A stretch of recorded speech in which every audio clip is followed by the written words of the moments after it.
Estamos conversando con el cardiólogo Yusbe. Estamos hablando sobre lo que sería el síndrome coronario agudo. Yusbe Labrador nos acompaña la tarde de hoy y vamos a hablar sobre esto. Usted nos decía que son todas esas afecciones que suceden en la parte cardíaca y por eso pues tenemos aquí el corazón y también las arterias para hablar sobre ello. Hablemos de las placas, cómo se genera todo este proceso.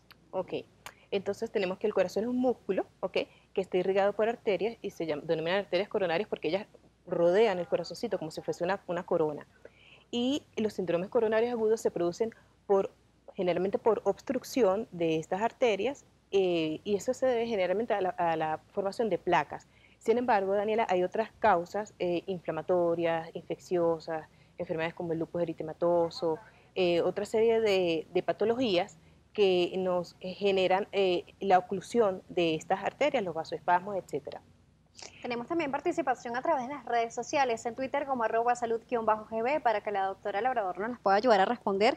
Tenemos en Milán-JN, Mila, mejor dicho, -JN dice, ¿cuál es la diferencia entre arritmia cardíaca y taquicardia? ¿Qué tan grave puede ser cada una? Ok, la taquicardia se dice que es la frecuencia cardíaca por encima de los 100 latidos por minuto, generalmente entre 100 y 150 latidos por minuto, eso es una taquicardia sinusal, que generalmente se producen producto de, por el ejercicio, si estamos alterados, si tenemos una emoción, si tenemos una alegría, el corazón se nos acelera y eso es lo que se define como taquicardia. Ya las taquiarritmias es cuando exceden de 150 latidos por minuto y existen diferentes tipos dependiendo de la parte del corazoncito donde se generan, si es a nivel de las aurículas o de los ventrículos, tenemos taquicardias supraventriculares o taquicardias ventriculares, hay fibrilación auricular, hay diferentes tipos de arritmias.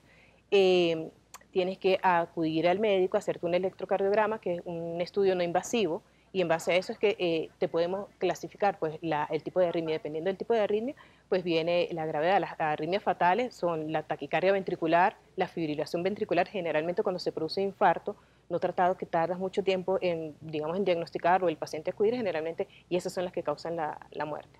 A través de Instagram también tenemos preguntas, nos las hace ahí González-28 y dice, buenas tardes, una persona con hipertensión y le da taquicardia, ¿a qué se debe eso? Nos preguntan también sobre las arritmias taquicardia, que parece ser también uno de los puntos en donde hay más duda con respecto a los usuarios. Sí, bueno, la hipertensión arterial es una enfermedad que es causal, o sea, un factor de riesgo cardiovascular si no se trata, ¿ok?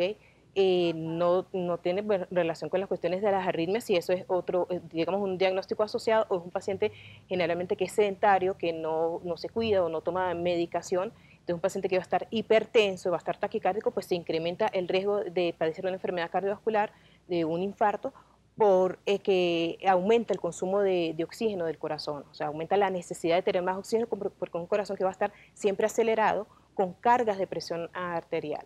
Tenemos en Twitter a Gala Rafael, lo vamos a tener en pantalla para compartirlo con ustedes. Dice, buenas tardes, ¿la angina se puede generar en otra parte del cuerpo o es solo en el pecho? Nos pregunta. No, la angina como tal es un dolor torácico retroesternal que se puede irradiar. El paciente puede sentir molestias con parestesia como sensación de hormigueo, generalmente hacia el brazo izquierdo o en la mano, en muñeca, pero hay otros componentes anginosos como lo que es la disnea, que es la falta de aire. Hay pacientes diabéticos, los adultos mayores, no precisamente sienten ese dolor típico de 30 minutos de duración que no cede con analgésico. Es importante tener claro las características del dolor anginoso. Es un dolor que no cede con analgésico, que dura más de 30 minutos de tiempo y que en ocasiones puede estar irradiado. Pero hay otros componentes, digamos, anginosos, lo que es las cuestiones de la disnea, o molestias a nivel de epigastrio, que es acá en la parte abdominal, que muchas veces son confundidos. La persona está presentando un infarto y lo que piensa que es que tiene alguna molestia gástrica. Eso es importante, sobre todo en los pacientes diabéticos o en los adultos mayores. Bien, tenemos también participación a través de las redes sociales. Primero vamos con Instagram. En Daniela J. Salas nos pregunta Eriuska Rodríguez, nos dice, buenas tardes, me diagnosticaron hace unos años taquicardia sinusal. ¿Qué consecuencias tiene? No me indicaron algún tratamiento. La taquicardia sinusal, digamos que está dentro de los límites normales.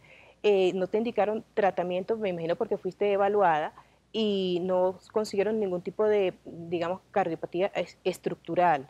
Tal vez hay factores como el estrés en tu vida o algún hábito, digamos, sedentarismo. Entonces va a hacer que ese corazón, digamos, esté sometido a esa frecuencia cardíaca, pues. Pero no porque haya necesariamente algo estructural. Si llegas a presentar algún tipo de arritmia, ahí sí es cuando debe ser medicada, pero generalmente el consumo de café o de alimentos como el chocolate, esos nos mantienen acelerados. Las bebidas energizantes fatales son para el corazón, o sea, no deben ser consumidas, porque eso incrementa la frecuencia cardíaca. Entonces, en tu caso, lo que tienes que hacer es ejercicio, evitar el consumo de café, de chocolate, de bebidas energizantes, y eso es lo que, con eso se puede manejar lo que es la frecuencia cardíaca. Seguimos teniendo preguntas y también comentarios en las redes sociales. Tenemos una que nos hace Ali Pérez Azuaje, ya la vamos a tener en pantalla con nosotros. Nos dice, saludos, ¿qué tan resistente es el corazón? Pues muchas personas tienen estilos de vida no saludables sin sufrir directamente de ESB, dice él. ¿Podría ser esta una de las razones por las que no nos concienciamos de la gravedad de estas patologías, sino cuando ya es muy tarde? Es una pregunta también con un comentario directo que nos Sí, realiza. sí. Generalmente la mayoría de personas pues no le presta atención a estos síntomas ahí y eso origina, digamos, el retardo en acudir al médico y en un diagnóstico oportuno, preciso y obviamente en el manejo adecuado de este tipo de pacientes. No es que sea resistente, digamos, los hábitos que tú tengas, digamos, hábitos alimenticios, si tienes una dieta, digamos, baja en grasa, si tú eres una persona que hace ejercicio, que sabes manejar el estrés, pues va a ser un corazón, digamos, más resistente, ¿no? Pero si es una persona que obviamente no se cuida, que es sedentaria, esas personalidades tipo A, malhumoradas, no te alimentas bien, eh, tienes factores, eres hipertenso, no te cuidas y terminas con una intolerancia a la glucosa, pues obviamente vas a tener mayor riesgo de enfermedad cardiovascular.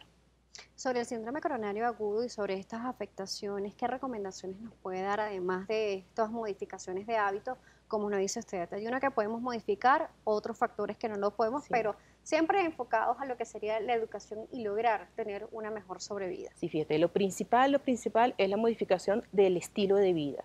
Una persona que mantenga una dieta sana, baja en sal, sin frituras, una persona que realice actividades físicas. Y generalmente, sobre todo, yo digo, el venezolano, nosotros en la consulta vemos es la persona con excusas. Oye, es que no tengo tiempo por trabajo. Yo les digo a mis pacientes en sus casas, o sea, pongan músicas, hagan bailoterapia, pónganse a bailar algún tipo de ejercicio cardiovascular. O sea, no hay excusa.